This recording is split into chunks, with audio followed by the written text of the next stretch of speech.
Dr. Brian Cohen is a practicing anesthesiologist and entrepreneur in the digital health space.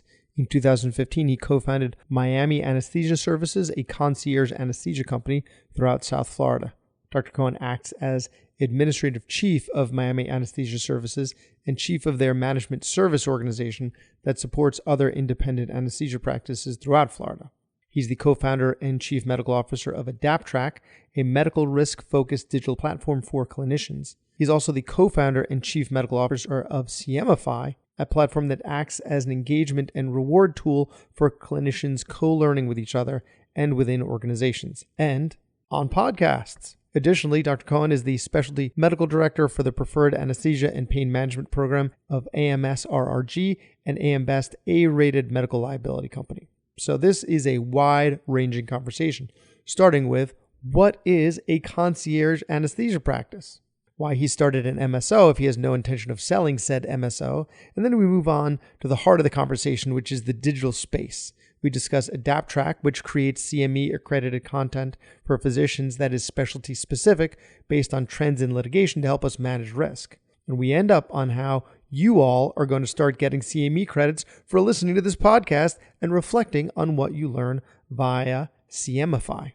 Dr. Cohen completed his BAMD at the University of Missouri, Kansas City, and his residency in anesthesia at WashU in St. Louis. Most importantly, Dr. Cohen is married to his college sweetheart, also a practicing physician, and the father of their two amazing daughters. Welcome to the Physician's Guide to Doctoring, a practical guide for practicing physicians. Dr. Bradley Block interviews experts in and out of medicine to find out everything we should have been learning while we were memorizing Krebs cycle. The ideas expressed on this podcast are those of the interviewer and interviewee and do not represent those of their respective employers. And now, here's Dr. Bradley Block. Today's podcast is sponsored by Thermal Custom Packaging. TCP has many different products to help with medical transportation, including their totes and phase change materials, or PCMs. TCP developed a portable blood bank using these phase change materials to maintain the precise temperatures required to store and transport blood. This portable unit allows blood to remain with the patient in the critical hours following surgery, which is especially important with younger, smaller patients. Using TCP's insulated totes and their custom PCMs, they're able to transport blood specimens, biological pharmaceuticals, tissues, organs, vaccines, including the COVID vaccine, as well as allografts, refrigerated, frozen, and ultra-cold as needed. These products are even being used to ensure the safe travels of the COVID vaccines to rural areas. They also have other products such as MedShield and IceBuddy available for retail use, which you can learn more about on their website, which is thermalcustompackaging.com. Visit them with the link in the description for more information and follow them on Instagram at thermalcpackaging. Dr. Brian Cohen, thanks so much for being on the podcast. Brad, thank you so much. Long-time listener, first-time caller, been watching you since 1993. You and Delilah, my top two shows, so super excited to be here. Appreciate that. The date seems right. I had just finished middle school. Right, exactly. I think my bar mitzvah was that year. So your bio state. I'm going to start with a question that I hadn't listed. Your bio. It's not really a question. It's more a comment. Your bio states that you're the father of two amazing daughters, which makes me feel really a little badly about how I describe my boys on the show. Like, two of them routinely bite their toenails. They bite their toenails. So, I now need to come up with a better adjective when I'm describing them. I'm sure they'll be amazing eventually. As fathers, we all know that everything goes in phases. And I think to completely stereotype gender and raising boys versus girls, I am entering, my girls are 9 and 11. So I've had that wonderful, opening stage of life, and I'm about to hit it, man. So everything that you've dealt with for the first 9 to 11 years, I'm about to get with a vengeance for the next, 5 to 6. So good luck to you, sir. Good luck. Yes. Thank you. Thank you. Okay. So before we get to Adaptrack and CMEfy, which are going to be the main topics of the discussion, Um, what's a concierge anesthesia company? What is that? What's concierge anesthesia? It's funny you ask me that because that's been the way we've described our anesthesia practice for the past 7 years. And I think you're the first person to actually ask me what is a concierge anesthesia practice. The answer is pretty simple. It's probably what an anesthesia practice should be everywhere. Okay. What we saw in South Florida, the anesthesia world became very corporate very early on. As everything in different specialties in healthcare sort of goes in that ebb and flow over a 10-year period, from private group to hospital group to large corporations. South Florida anesthesia was the birthplace of Sheridan, which became Envision, and Mednax and USAP. They were all headquartered here in South Florida. What that did in our eyes was take away some of that personal touch that exists in medicine. And because of a 100% employee-based model, there was a little bit of that, you lost a little bit of that incentive to just go above and beyond. And so when we ventured out to start our own anesthesia company, it wasn't like we were revolutionizing what we wanted to do as far as patient care and surgeon relationships and administrative relationships with our facilities. It was literally what should have still been done everywhere, but we felt like it was lost a little bit. So concierge became, really just taking it back to everything it should be, very high touch. When you have ownership in what you're doing, and I think this has followed through with everything I've done, is I'm a huge fan of being incentivized in the right direction with all parties. When we had ownership and skin in the game with our anesthesia company, it wasn't like we could go to a surgery center and do one case as opposed to 100 cases and make the same amount of money. If I was employed, I could go and I could do any amount of cases I wanted. It didn't matter. I was going home with the same paycheck. So when we started our company, when we went 7 months without a paycheck, when we were starting up the hospital, I guarantee you every potential case, I remember one case from, it was a foot and ankle case from Guatemala. And I got on the phone with the patient's cardiologist in Guatemala to talk about cardiac clearance, because I was not going to let this patient leave without getting what he had to get done. And again, that was a little bit because it was the right thing to do. It was a little bit because everyone's incentivized to perform as opposed to push things off.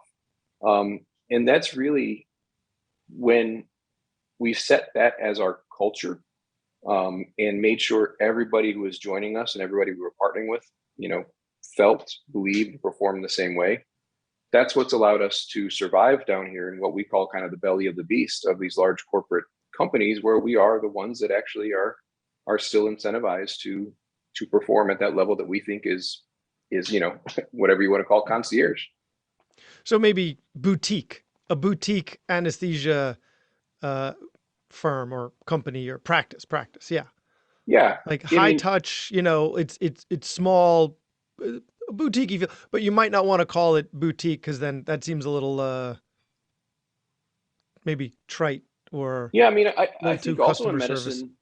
Yeah, no, I agree. And I don't know what the magic word is, but I do know that, I mean, as we've grown in healthcare and as we've become, when you look into large health systems and between specialties and just having the consults or, working a patient up towards surgery, and that path between preoperative assessment, maybe the internal medicine clearance, the consult to the cardiologist, and when they make it to the anesthesiologist and the surgeon, we oftentimes lose that personal one-on-one conversation that actually, from a risk point of view, makes a huge difference. From a patient care point of view, makes a difference. And I know when we go in, for example, with an ENT surgeon or any surgeon, when we have that conversation one-on-one, it's important.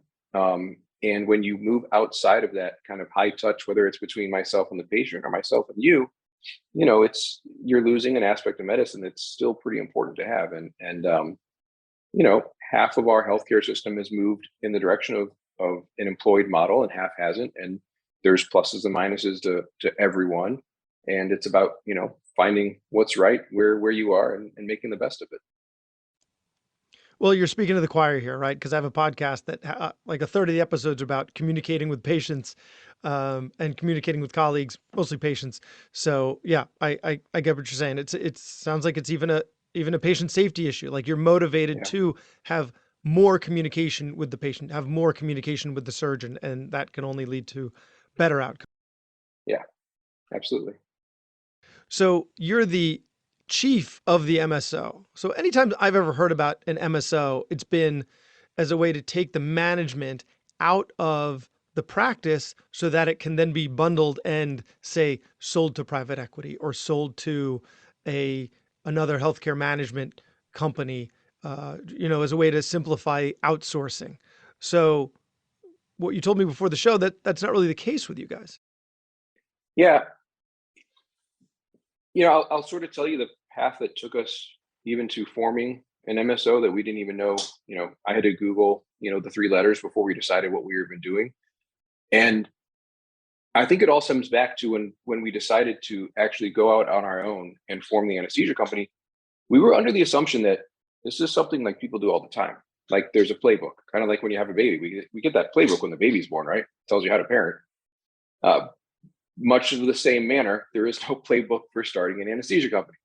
But then we figured at least there's people out there who can kind of point us in the right direction. Um, going in network with payers, just the logistics of the everyday back office flow. And again, we were kind of finding that there's billing companies, there's billing and management companies, but when you're starting off on a small scale, they're not really touching you with the level of service you need to actually get off the ground and survive and say, okay, I'm ready to actually do a case at a facility and bill for it and collect. Um, our first year of practice, we sort of just fumbled through that until we found um, the right formulas. We leaned on mentors, we leaned on people in the industry, but it was really just kind of putting those pieces together in order to form what we had. In the process, I don't think we were truly aware of some of the other important factors that were lining up for us that would be important for long-term success and life of a group, as opposed to just that pure survival treading water moment that we always felt like we were in. And that was the process of getting in network with payers. When we started our company, again, we were 4 anesthesiologists, had done 0 cases as a company, had 0 history as a company, had never billed a case. So to go and say, hey, United Healthcare, my name's Brian, I've got a company, Miami Anesthesia Services, what's our contracted rate? They don't answer the phone, let alone have that conversation with you. So there are a lot of rate limiting steps in order to go towards that in-network process. What ended up happening with us is we were starting our group right at the same time we were participating in the startup of a physician-owned surgical hospital in Miami. So for good or bad, that hospital had to go and network with every payer as well. And we literally said, okay, Cigna's coming today. Yeah, okay, thank you. And we'd go and knock on the door of the boardroom and say, hey, Brian Cohen, nice to meet you. Miami Anesthesia Services. We're going to be providing services here. We'd love to, speak with you as well about getting a contract. And lo and behold, over that first 12 to 15 months, every time the hospital went in network with a payer, we followed them. Again, not truly appreciating what that was doing for us. It was pure survival at the time. But what we found after kind of that initial 12 to 15 month period is, we've got kind of buddies out there in the anesthesia world and they'd say, hey, we saw you guys started a group. We have an opportunity at this surgery center, for example. And the surgeons want us to provide service there, but we don't have a company. Well, it's easy to form a company. You go online and you get a name and your tax ID. But the hard part becomes everything I was mentioning before, that back office part of it. So what we ended up doing is, taking all of the legal documents, all of the even day-to-day documents, OR records, contracts to give to your employees, policies and protocols, and putting that together and really creating a anesthesia company in a box and allowing other independent groups to partner in with us to take advantage of what we had suffered through for the first 15 months of our existence. And it's been very rewarding because, again, you see yourself in a lot of these other people that are out there doing what they think is really the right thing in the right way. You become very intentional and very picky about who you partner with in this, because they also become an extension, of you in a way. And we've really found some very strong relationships. It's allowed us to grow with some of these other independent groups, and it's been a way to, again, in medicine, if I sat there and did, anesthesia all day, and that's all our company did, you become somewhat limited in your growth pattern. So this was another way sort of for us to grow and expand our footprint. You mentioned with what the typical endpoint or end game is when you go this route, and we're in a funny place. The whole reason we started what we started was because we were the anti that. We wanted to get away from the mentality of kind of that clock in, clock out, approach to medicine, and not that that's what every situation is when you're going down that pathway. However, you've now built something that they want, right? You have, and the key I think that we will always have is trying to hold on to a piece of that as well. Again, I think if we are not incentivized in some way or form, then the wheels fall off the bus. That's why I think PE companies have sort of shifted into that model of what they have now, as opposed to just in the anesthesia world, take the Envision model or Mednax, which is now doesn't exist anymore, probably because of that, where they buy you out 100%. I have zero skin in the game. US anesthesia partners started allowing physician owners to hold equity after purchase. Other PE companies sort of now have, obviously that follow that path where you leave some equity in your group and you leave some skin in the game. Is that what we're after? Honestly, but my partners, we all have young kids. We're young families. We're in the middle of our careers, in our mid 40s. What we like about what we're doing right now is we have control over what we're doing. We get to partner with who we want to partner with, meaning saying no to surgery centers that we don't believe that things are being done in the right way or is a good fit with our culture. Bringing on the employees that we think are a good fit with our culture, and having the freedom of our day-to-day really scheduling in life and finding that kind of work-life balance. Is it worth getting a check to give all that up? We've decided no right now, and I think the answer is going to be no for a while, because that's what's important to us right now. One of the causes of physician burnout is lack of autonomy, and so once you sell, you give up a piece, if not all of that autonomy. Maybe you have a percentage in name, but you still can be told what to do. And so you guys are protecting against that by owning the company and managing the company. Yeah, I mean, it's really interesting, because I've been in almost every different practice scenario. When I came out of residency, I joined a private group that ironically they became one of the first groups that joined USAP down the road. Huh. When I was with that group for the year while my wife was finishing her residency, these guys were amazing. They were what I thought every partnership group in the country was. I mean, they had each other's back. They were business savvy. They were amazing clinical care. They were everything that we should be. I'm like, okay, well, anesthesia is great. This is going to be nice. And then I came to Florida and I joined another private practice, and I can openly say it was the exact opposite of that. And that group ended up selling to Mednax. I was the next in line to become partner in that group for 5.5 years. So they were never taking new partners. And I got to feel what it felt like when you were on the outside looking in and watch that transformation of what happened to the style of work and the style of the group when that switch happened.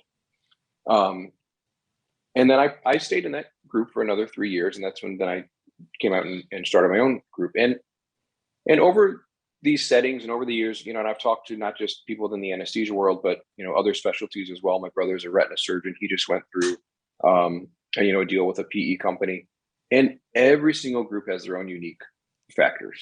And so I kind of said, I just told you kind of where our heads are at. That's just us, and that's just where we are. And I don't know that there's a right or wrong or anything right now. I just know that every group is so unique. And where it gets really interesting is when you have the guys who are at the tail end of their careers, and you have the guys at the beginning of their careers, and you have those in the middle, and you're going to come to a decision. Those are scary conversations, because I don't know that everybody can win, in those conversations, because That's my practice. yeah, it's hard. It's really hard. It's so where we are at, I'm lucky that I found two partners and we found each other. We didn't really know each other going into this, which is amazing. Where our priorities align. And I think that's super important when you're looking to join groups or looking to stay in groups or anything like that. Well, somehow within building this practice, being the chief of the MSO of the practice, you also managed to build and be a partner in a digital health company. So pretty amazing. So let's talk about, I think the evolution, right? Correct me if I'm wrong, is Adaptrack and then CMEfy. So it would make sense to talk about Adaptrack first. Yeah, no, you're absolutely right. Going back to the beauty of having very good partners in anything you're doing is, even though I was acting on the admin side and the clinical side, and we had our own group anesthesia company, and loved every second of it, I still had an itch to kind of, look around. I had been in that employed model for so long, I didn't know what existed, outside of the hospital that I had been at for the past 8.5 years. And I started to sort of see what physicians, where our minds could be offered throughout, the rest of, whether it's the rest of healthcare or business or just other opportunities. And I had not really looked outside of that because I existed in that bubble, at the time. So once I got outside that bubble, the first thing I said yes to was a medical malpractice company that's executive branches based out here in Fort Lauderdale called AMS. And they asked if I'd be their specialty medical director for anesthesia and pain management. And so I actually started doing that right around the same time we started our anesthesia company. And it was, something that required, a couple hours a week at first. But as I started getting into it more and more, I started wanting to do more and more with it, where I said, you know what, I'd like to dedicate a day a week to this. And my partners, we figured out how that would happen. And it not only did it allow me to sort of look at what I was doing with my anesthesia company and the clinical side in a little bit of a different manner, meaning from a risk point of view. But it also showed me that, God, man, I don't know, being in the OR 5 days a week and at the grind maybe isn't for me. And maybe I am finding a little bit of balance out here, and maybe this is good. Again, my partners could have easily said no to that. So every day I'm thankful that we have the relationship that we do, and they let me kind of play around in this world. And my experience in the medical malpractice company led me to the introduction to two other partners, which was really the birth of Adaptrack. And what happened was, in medical malpractice, I started to see risk and how risk was, there were trends in what was happening. Meaning, if I looked at malpractice cases, there's the same top 5 that are happening in this specialty over and over and over. So now I can go back and I know those top 5, and I can tell my partners and my employees, hey, we need to be careful of this, this, this, and this, because this typically will lead to a lawsuit and a poor outcome. Okay, great. I just shared that, what we would call blind spot with my own group, and now we're better because of it. So you didn't just push those cases on them. Oh, man, that would have been so much easier, Brad. You know what, guys? I'm not going to be here on Tuesday. Remember, I'm sorry. Yeah, not going to work. Yeah, when we all share the malpractice policy, it becomes harder. But again, I was fortunate enough then to meet Niraj Swami, who was brought in really by mutual friends of the CEO of one company and the medical malpractice company. And Niraj was already, spent some time looking at using technology to change behavior for the better. So when I saw what he could do from a technology side, and when he listened to what we were looking at from a medical risk side, we said we're doing something together. The next question became, well, what are we doing? What are we doing? I never really ventured into this digital health world or tech or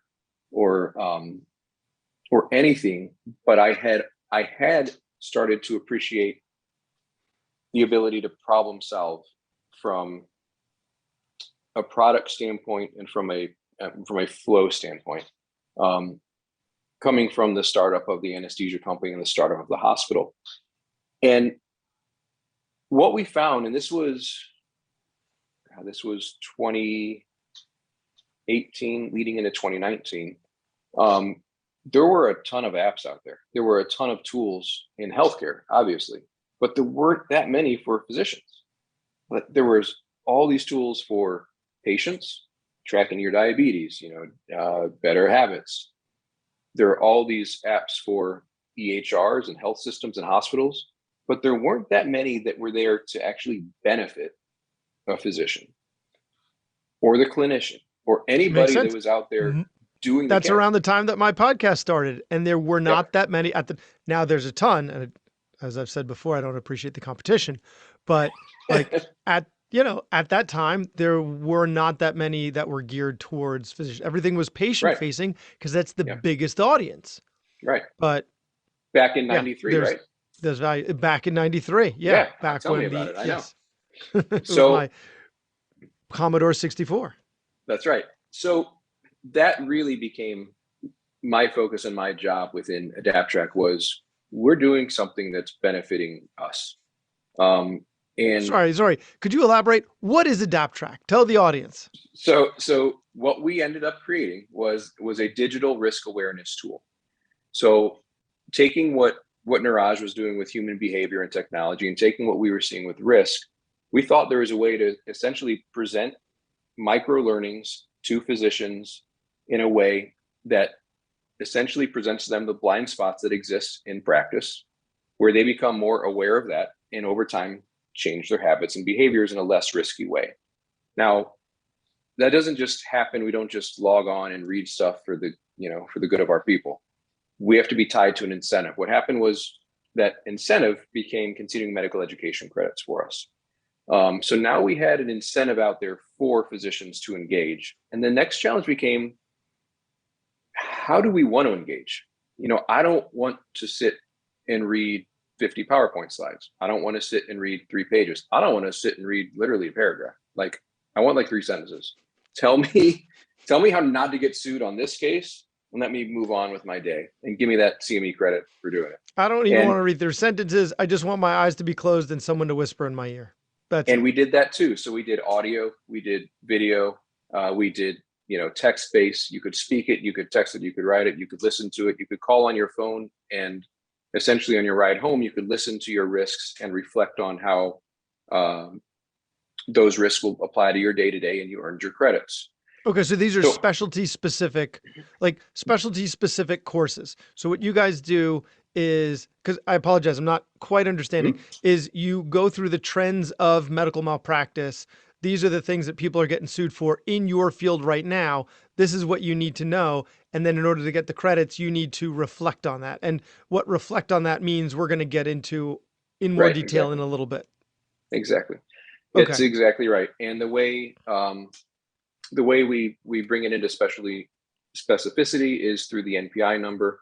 And again, it was a refinement process over the first few years to figure out a tool that, number one, benefits the people in the middle that are doing the clinical cases and work, and number two, get it to them in a way that is how we want to engage and absorb this information.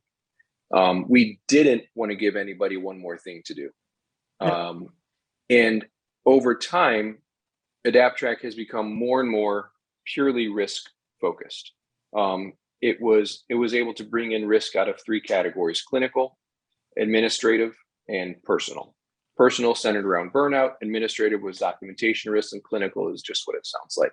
And now that has really bucketed itself over to the side in a risk category that malpractice companies, appreciate and use. And it also became, really the birthplace of CMEfy.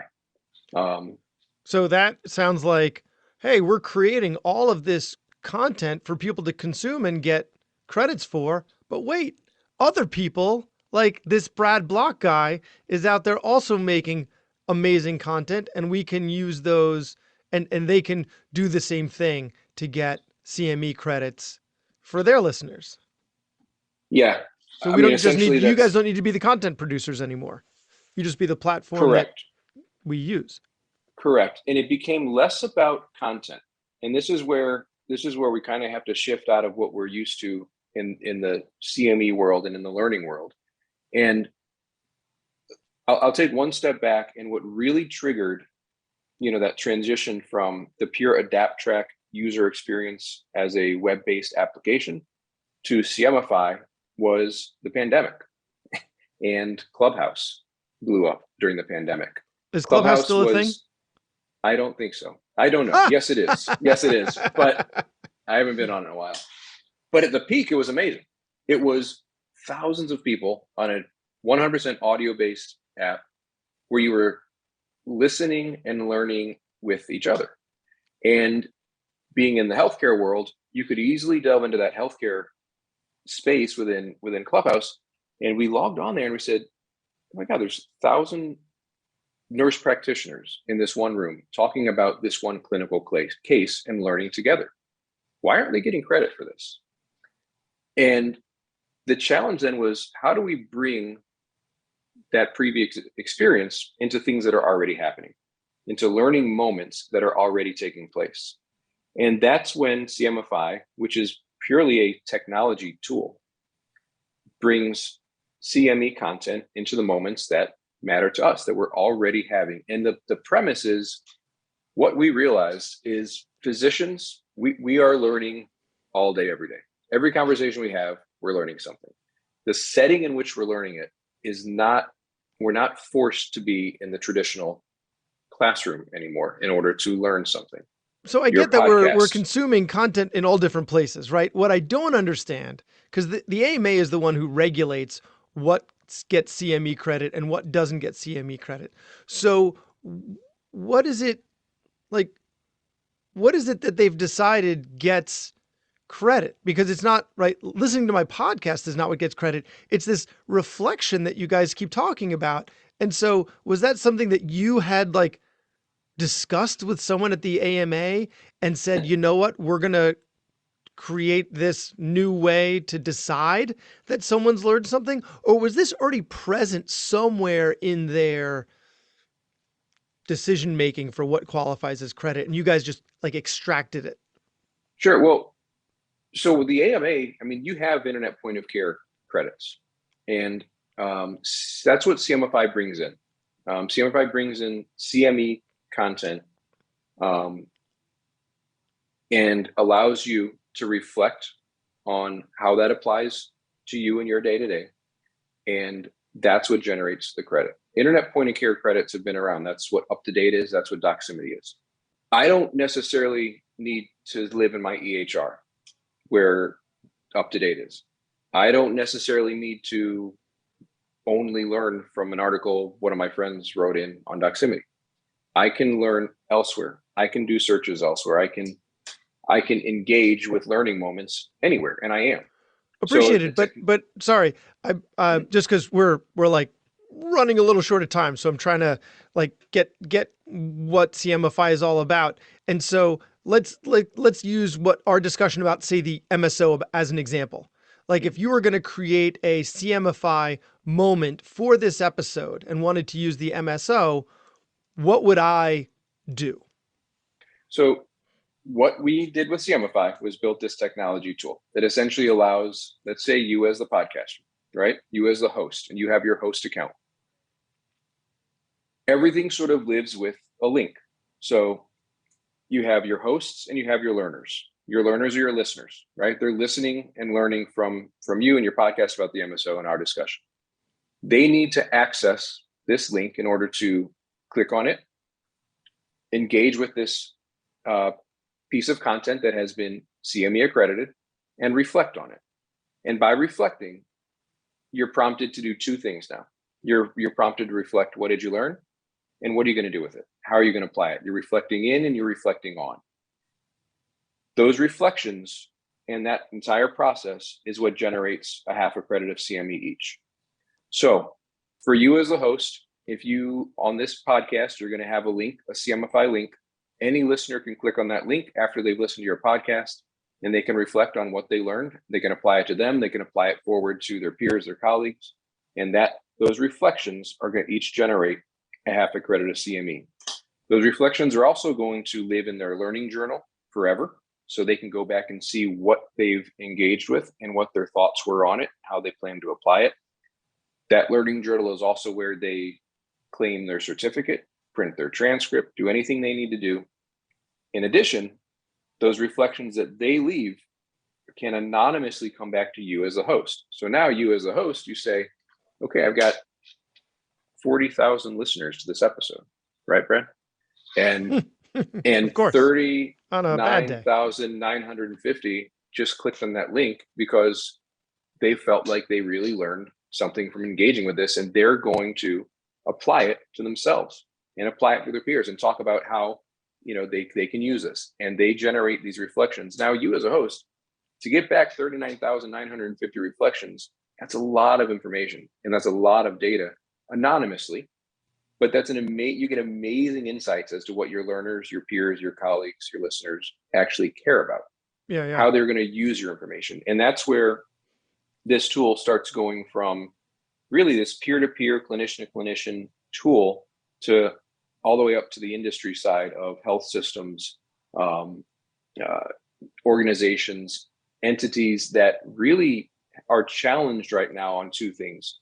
They're challenged to get engagement from their clinicians, and they're challenged to really know what the hell is going through their heads. So, say I'm the head of a 5,000 person specialty group, and I've got a new policy to push out. I can send an email. Did anyone read it? I don't know. Do they care about it? I don't know. Do they agree or disagree? No idea. I can send that. I can attach a CMEfy link. I can now track whether or not they engage with it. I can entice them as a currency of engagement with the CME. Now they're more likely to actually engage with the email, read it, because by reflecting on it, they're going to be able to earn credit. Well, sorry, the reflection. Mm-hmm. Yeah, the reflections. That seems something that's pretty easy to game the system, right? Like, mm-hmm. What did you learn about MSOs and how does it apply to your practice? And their answer might be, I need to eat more sandwiches, right? Yep. And so what's to stop them from doing that and then getting CME credit for that? That being said, just to compare it to the current system, you can also sleep through grand rounds and still get credit for it. So it's not like someone's vetting all of our CMEs here. Yep. So you're spot on with both of those comments. So how do we police against it? Number one, we really haven't had to, and I'll give you some numbers that explain why. Number two, we do have AI built in that essentially says, literally, if you say, I need more sandwiches or I like chicken Parmesan, it's going to say you need to leave something meaningful in order to earn credit. There is a word minimum, but I think we're at 8 words or 9 words. But amazingly, we have over 25,000 reflections now. The average reflection is 21 words long. So what we've seen, and I think this is part of it that makes me super proud about you, me, and the rest of us out there practicing medicine, is when you present something to us that's already a benefit to us, we're not there to knock it down and to game it. This is something that's presented in such an easy way. And think about it. Everything is opt-in. I could listen to your podcast. I don't have to click on a link and get credit. I'm only doing that if I want to. If I opt in to do it, that means I'm engaged and I'm there for a purpose. And when people go there for a purpose, people are leaving some pretty incredible stuff.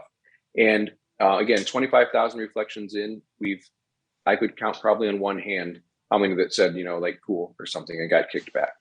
Now, that being said, what you also mentioned is totally true. And what we found is most of these tools out there, you sit through an hour-long lecture, they ask you, how was the room? Was it too cold? Was your turkey sandwich good? Check this box. That doesn't tell me anything. And that doesn't, what we really, and to be honest with you, when we started with Adaptrack and when we started with this type of reflection model, we had 3 options to give as a response. You could check, this was great. I plan to apply this to my day-to-day. This is useful, but it's not useful for me, or I don't plan to apply this. And then free text. And over 90% of the people free text. And we got rid of the boxes. So it's been something where, again, this day and age, it's a very natural response for us to click and type. Most people are doing it on their phones. Over 90% of people are doing these reflections on their mobile devices, and it's literally like texting themselves, and it's living in their journal. There are barriers up to prevent the gaming in the system, but amazingly enough, they don't even really need to be there. Awesome. So you can apply this to the individual content creator, right? Like myself, I can sign up for CMEfy. And it's really low cost.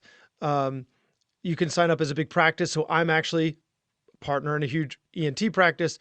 When we start doing in-person lectures again, or even not necessarily in-person lectures, we're putting information out there. We can make ways for our clinicians, our physicians to get CME credit for what we're trying to teach them. Sounds like there's a lot out there for me, which means that there's also a lot out there for for the listeners as well. And physician coaches, common thing for them to give CME credits to their clients.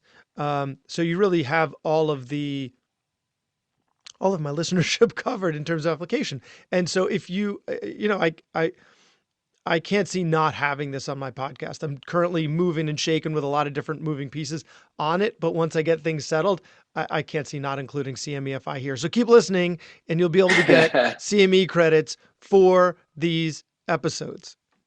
Yeah. And one of the things we push really hard on is the messaging around this. And again, I think a lot of the questions you had explain exactly why we need to concentrate on messaging for this. And what I mean when I say that is, no one's earning credit for listening to your podcast. No one's earning credit for even attending a summit lecture that has CMEfy. No one's earning credit for going to that M&M round that's CMEfy. You're earning credit for reflecting on how it applies to you by attending that summit, by listening to your podcast, by going to that M&M. What you're doing is you're gaining access to the opportunity to reflect and earn credit. So again, our job becomes making it ridiculously easy for the host to pump out links and attach them wherever their learners and listeners and colleagues are, and ridiculously easy for the learners to click on that link, reflect, and earn their credit and manage it from that end. And we actually, it's Wednesday evening here, we are live pushing out probably our largest ever update, where it's a completely new user experience from the learner side and from the host side, taking some of those things that we've learned from our users, from our hosts, and some of the suggestions and some of the tweaks over the past 5 to 6 months, and putting it into a new update here. So what this is going to do is really put the onus on the host to bring the learners to that space in that context, and then on the learner to reflect and apply it to themselves. We don't accredit the content. We just bring you to the context, and we let you engage with the concepts and reflect on them and earn. So is there a limit to what we can cover, right? So some of my episodes, not many, are clinical. Most of them apply specifically to the physician, but I might have an episode soon where I talk about opening your first Airbnb, right? Yeah. Jim Dolly, the white coat investor, had a whole summit, and some of his stuff might be medical, but a lot of it is like why you should invest in index funds. So what's the limit here on what we can CMEfy? Yeah. I mean, that's something we've been working very closely with our CME partners. That's something that traditionally the CME world gets I mean, like, starts to shake when you hear things like that. And again, to give you the honest answer, yeah, you could, because again, we're not accrediting the content. We're accrediting the learning moment that's brought to it with the learner. However, the onus is on the learner to apply that to them in their clinical practice. If they can do that in a way that's, beneficial to them and relevant, then they can earn credit. We're trying to respect, some of those lines, and in a way that, again, CMEfy is simply a digital platform, a technology tool that brings the learner to that moment. There So don't are a abuse lot it. of concepts. Don't abuse it, or will, like there are my a lot of kids, concepts that, right? It circles back to the beginning with the kids. If you keep on hitting your brother with it, I'm going to take it away. You're going to lose this is why we can't have nice stuff. So, right. Don't abuse the system that you guys have helped to build that can really benefit us and make our lives easier in so many ways, or we're going to lose it. So, be a good community member. Yeah, I think that's exactly right. Yeah. All right. So where can we find you? Where do we find Dr. Brian Cohen? Where do we find Adaptrack and CMEfy?